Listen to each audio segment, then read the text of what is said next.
I love cross-hatching, said the painter Lily Kimmel, walking around her Upper East Side studio on a recent morning. The space is a converted pre-war apartment, and her large, spattery abstract paintings provide a sharp contrast to the clean moldings. We're the generation of cross-hatching, when you think about it, she added. Because we're always hashtagging everything. Kimmel used to act under her maiden name, Sobieski, and is best known for her roles in Deep Impact, Joyride, and Eyes Wide Shut. She's also always painted, stealing moments in her trailer, on sets, and since she became a mother more recently late at night in her studio. She paints, while listening to NPR or podcasts, on large canvases or in her HTC virtual reality headset. My paintings are only good when I'm not aware of what I'm doing, she said, which is actually the same as acting.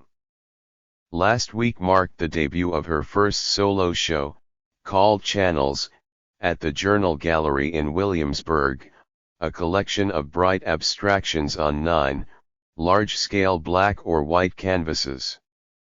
I'm just really happy now that it's out there because I feel like I've been having this conversation with myself for so many years, Kimmel said. The day after the show opened, a Page 6 headline read, "It Girl from the 90s has her first solo art show." Though it may sound like Kimmel has just become an artist, she says she has been painting privately for years. Her father Gene is also an artist and they used to paint together when she was growing up. A portrait he painted of a female bodybuilder currently hangs in the back room of her studio, and they still frequently speak over WhatsApp video chat. But the days when they would mix up the canvases and ask her mother to guess who was responsible for which have long passed. The paintings at Journal first call to mind childhood scribbles. This might sound derogatory, but many artists, like Jean-Michel Basquiat and Cy Twombly, have done great work with scribbles.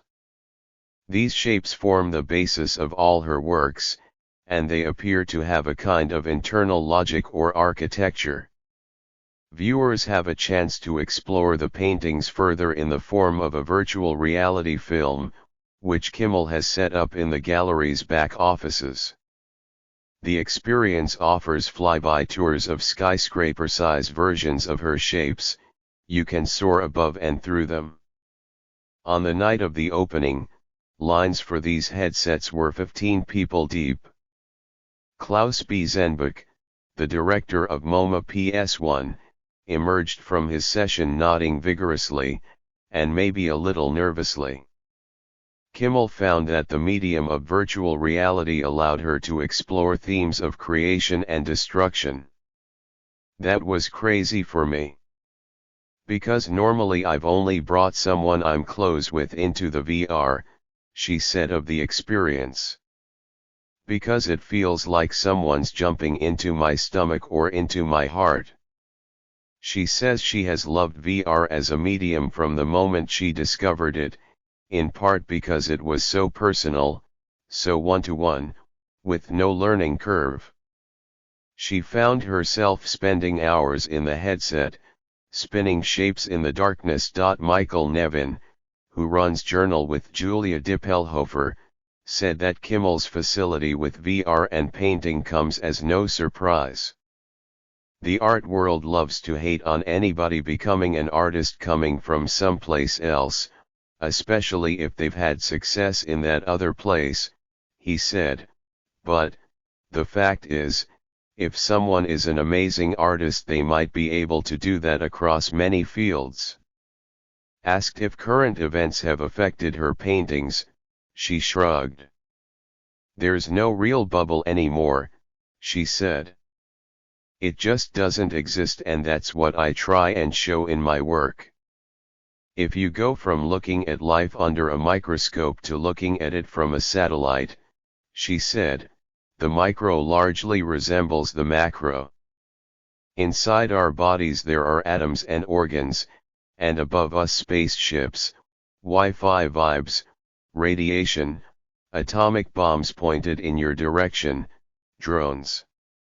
At times, her work displays the sinister sense of paranoia. Last summer she participated in a group show where her work consisted of a post-no-bill sign that she'd left out so that it would grow mold on it. The idea was to put it in the show and have it spread to other artworks. As she put it, I just wanted to infect everybody.